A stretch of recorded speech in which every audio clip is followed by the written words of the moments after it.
Notre invité aujourd'hui est le quatrième personnage de la République. Installé dans l'un des plus beaux lieux du pouvoir, il est le garant d'un des piliers de notre démocratie et il prend chaque jour des décisions qui changent la vie des Français. Il a conquis son fauteuil à l'insu et à la barbe de François Hollande, mais depuis, il est devenu l'un des principaux interlocuteurs et alliés du président de la République. Il a su se rendre indispensable à tel point qu'on lui prête parfois des fourmis dans les jambes et l'envie de passer de la quatrième à la deuxième place du pouvoir, c'est-à-dire de conquérir Matignon. Mais nous n'en sommes pas là. Nous sommes aujourd'hui dans le bureau de l'Assemblée nationale. Bonjour Claude Bartolone. Bonjour. Merci de nous recevoir dans ce haut lieu de la République, l'hôtel de l'Assay. Alors justement, qu'est-ce que vous vous êtes dit le jour, c'est un jour de juin 2012, où pour la première fois, vous vous êtes assis derrière ce bureau ? C'est terrible le nombre d'images de votre vie qui passent en accéléré. Vous revoyez vos parents, mes parents qui étaient des prolos, vous voyez les rivages de la Méditerranée, vous voyez toutes celles et tous ceux qui vous ont aidé dans vos campagnes électorales. Vous voyez la figure tutélaire du président Mitterrand, puisque j'ai commencé à faire de la politique pour soutenir François Mitterrand. Et puis, vous pensez tout de suite à tout ce que les Français attendent comme changement. Tout ce que les Français attendent de la part de l'Assemblée nationale, qui est le cœur battant de la démocratie. Et c'est tout cela. Et oui, vous avez d'un seul coup un certain nombre de tremblements et vous avez la peau qui picote quand même quand vous pensez à tout ça. On a même dit à l'époque que c'était le 9-3 qui débarquait à l'Assemblée. Et maintenant, aujourd'hui, vous n'avez pas le sentiment parfois d'avoir déçu leurs attentes ? À la fois, oui et non. Oui, parce que quand on continue à avoir un taux de chômage comme celui que l'on connaît, quand l'on voit encore le nombre de femmes, d'hommes, de jeunes qui attendent un emploi ou un logement, vous dites que ça ne va pas assez vite. Mais dans le même temps, je pense que par mon attitude, par ma manière de faire de la politique, je ne les ai pas déçus. Alors justement, vous parliez de votre parcours. J'ai remarqué ce petit mot sur le bureau là-bas, le mot de Marie-Thérèse Le Bourgeois, qui était votre professeure de français, je crois, au collège. Celle qui avait dit à votre père qu'il ne fallait pas que vous soyez garagiste comme il le souhaitait, mais que vous pouviez peut-être faire autre chose. Ce petit mot, évidemment, vous l'avez placé là parce que vous lui devez beaucoup et que vous êtes l'incarnation de cet ascenseur républicain. Mais l'ascenseur républicain, vous êtes sûr qu'il fonctionne aujourd'hui comme il a fonctionné pour vous ? Non. Non, mais c'est tout le débat. Je ne peux pas supporter l'idée de dire, voilà, j'ai eu la chance de rencontrer Madame Toulieu, aujourd'hui, qui a joué un rôle extraordinaire dans mon existence, en disant, il y a plein d'enfants qui n'auront pas de chance forcément de la rencontrer. Et ça m'est insupportable. Vous voyez, je vous évoquais tout à l'heure ce blocage qui existe dans la société, de toute cette partie de la population qui se dit il y a une telle reproduction des élites que moi, qui suis enfant de l'immigration, qui suis l'habitant d'un quartier populaire ou d'un territoire rural en difficulté, je ne pourrai jamais connaître tout cela. Et croyez-moi que c'est certainement un des petits moteurs secrets de ma personnalité en me disant, voilà, on ne peut pas en rester simplement à une occasion fantastique de rencontrer Madame Toulieu. Je voudrais que chacun des jeunes puisse se dire, voilà, j'ai rencontré Madame Toulieu. Alors Madame Toulieu, on va trahir un petit secret, parce que j'ai eu le début du mot. Elle vous encourage à prendre la tête du Grand Paris. Elle a raison de vous encourager ? Oh, c'était un autre moment, un moment où les communes de gauche étaient plus importantes dans la métropole. Aujourd'hui, ça me paraît extrêmement difficile. Mais elle a toujours voulu voir très loin pour moi. J'essaye de la décevoir. Mais là, le rapport de force politique ne me semble pas permettre ce genre d'ambition. Il y a une statue dans votre bureau, j'imagine que c'est vous l'éléphant ?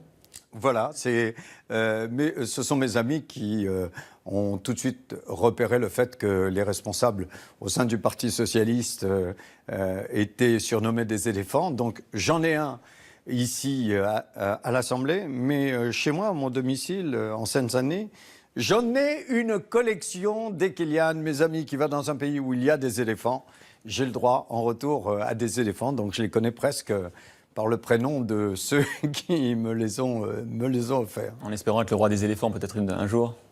Bien sûr. Un buste pas innocent aussi de Jaurès dans votre bureau. Je dis pas innocent parce qu'il y a d'autres membres éminents de la majorité, je pense au Premier ministre, qui préfèrent mettre un tableau de Clémenceau. Alors vous êtes plutôt Jaurès que Clémenceau ? Je suis plutôt Jaurès. Et pourquoi ? Et d'abord parce que nous célébrons le 100e anniversaire de la guerre de 14-18 et finalement, il a été la première victime de cette guerre. En plus, il est celui qui est à l'origine, finalement, du premier rassemblement des socialistes. Et puis, lorsque vous regardez les documents qui sont aujourd'hui gardés par l'Assemblée nationale au sein de sa bibliothèque, l'écriture de Jaurès, les mots de Jaurès, vous avez l'impression de l'entendre alors que l'on n'a aucun enregistrement de sa voix.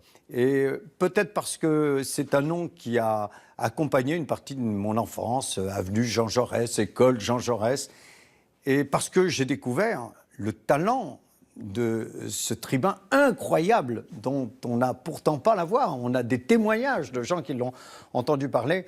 Et lorsque vous lisez ses écrits, il a une force même dans son écriture qui me l'a rendu toujours à la fois admirable et qui est par certains côtés une boussole, notamment dans les périodes où l'on doute. Alors justement, est-ce que parce que vous êtes plus finalement Jaurès que Clémenceau, vous estimez que vous êtes plus au centre de gravité de la gauche ? Et j'ai une question un peu d'actualité. Est-ce que si vous étiez à Matignon, vous sauriez davantage faire rentrer les Verts, et notamment Cécile Duflot au gouvernement ?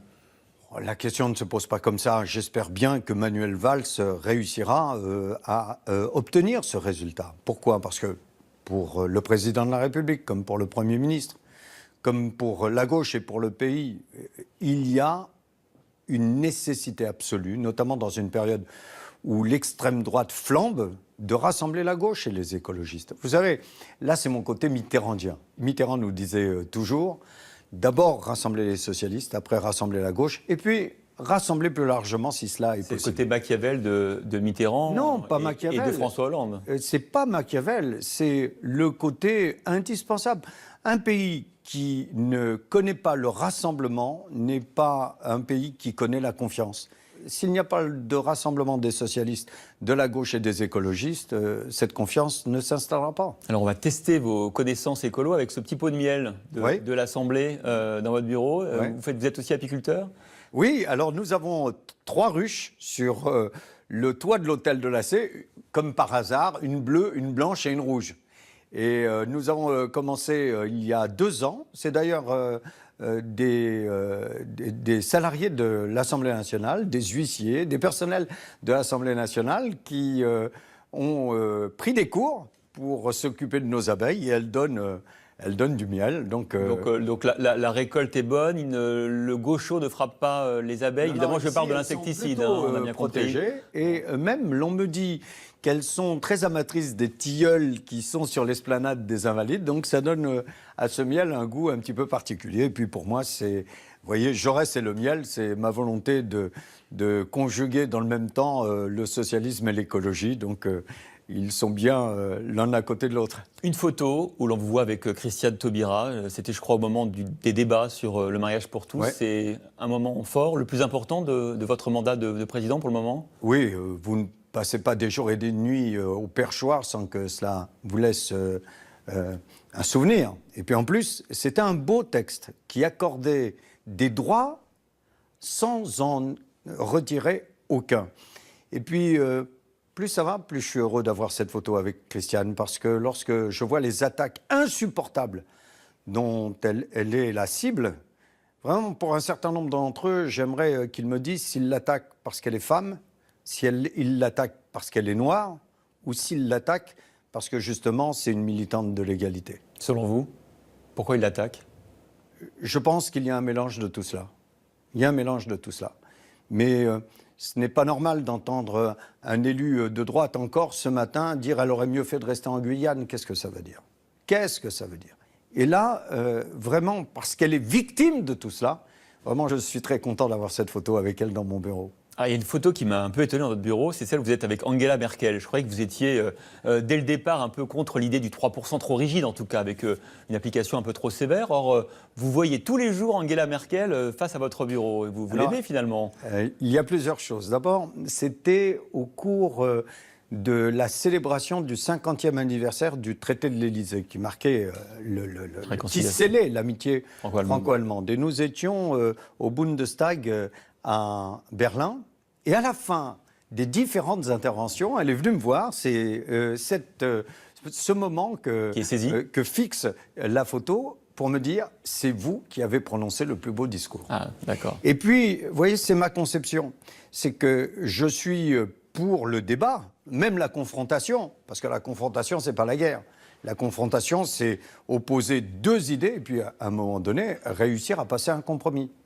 Et tant qu'il y aura un compromis entre la France et l'Allemagne, nous continuerons à faire avancer l'Europe. Donc, à la fois, je suis un partenaire intransigeant par rapport à nos amis allemands, mais je sais ce que représente pour l'Europe l'amitié franco-allemande. Peut-être qu'on peut parler de ce casque tagué Oui. dans votre bureau, parce que je crois que c'est un lien avec l'artiste que vous avez choisi pour finalement laisser une trace de vous à l'Assemblée, avec à côté. John Wan. Oui. Oui, John Wan. C'est une histoire extraordinaire. Elle serait un peu trop longue, mais un jour, je tombe en admiration devant un tableau, alors que j'étais en vacances en Corse. Et vraiment, par le plus grand des hasards, j'ai découvert que cet artiste fantastique qui a fait une œuvre que l'on peut encore voir aujourd'hui dans Paris, de l'abbé Pierre, qui est reconnu pour son engagement social et pour son talent, habitait à 300 mètres de chez moi. Et nous sommes découverts, j'adore sa peinture, et puis son parcours, est-ce que vous vous rendez compte? C'est quelqu'un qui a connu la rue. C'est quelqu'un qui a connu le fait de peindre vite parce qu'il taguait les métros à New York. C'est pas bien de taguer les métros. C'est ce que j'ai eu souvent l'occasion de lui dire, mais qui aujourd'hui a su trouver un talent, dégage une émotion et vous ouvre cette petite fenêtre sur ses sentiments personnels qui vous amène à réagir. Vous savez, moi je ne suis pas un grand connaisseur, ce que j'aime bien, c'est me balader sans connaître forcément les artistes et dire... Ça me dit quelque chose. Ça éveille une sensibilité en moi. Et donc vous lui avez commandé une œuvre? Et je lui ai commandé une œuvre. L'Assemblée nationale a acheté une œuvre. Vous êtes content du résultat? Ah oui, c'est La République de Delacroix, une réplique qui est magnifique. Et puis, ce peintre de talent est incroyable. Pour finir, peut-être, on a remarqué tous, toute l'équipe, en arrivant ici, le cérémonial de l'Assemblée nationale. On sait aussi qu'avant la séance, à 15h, il y a une petite sonnette dans le bureau des départs, que vous êtes amené avec les huissiers jusqu'à l'hémicycle. C'est pas un peu cérémonial d'opérette, tout ça? Est-ce que ça vous enferme pas, vous, maintenant, dans un certain confort? Non, et je tiens à ce rite. Pourquoi? Parce que la République a aussi besoin d'être célébrée. Et ce rite, c'est la soumission du pouvoir militaire au pouvoir législatif. C'est un symbole. Et je crois que c'est important à la fois de garder ce rituel, mais de savoir exactement, malgré ces messages d'amour républicain, rester abordable et simple. Je ne pense pas que le fait d'être président de l'Assemblée nationale m'ait beaucoup changé. Enfin, en tous les cas, c'est ce que me disent mes amis. Et notamment en Seine-Saint-Denis, c'est ce que l'on me répète assez souvent.